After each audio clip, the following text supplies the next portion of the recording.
झकले गे पगली तोर पगला के छूटो हो पारानवा। अगे डोलिया से झकले गे पगली तोर पगला के छूटो हो पारानवा।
पगली तोर पगला के छूटो हो पारानवा।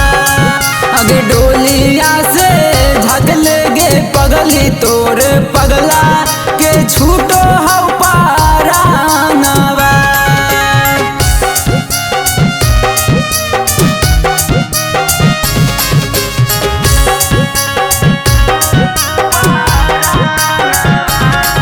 अगे भूली गईनी से छौरी बचपन के प्यार गे निरंजन के संगे तू तो कहीं खेलावार गे। आगे भूली गईनी कैसे छौरी बचपन के प्यार गे निरंजन के संगे तू तो कहीं खेलावार गे।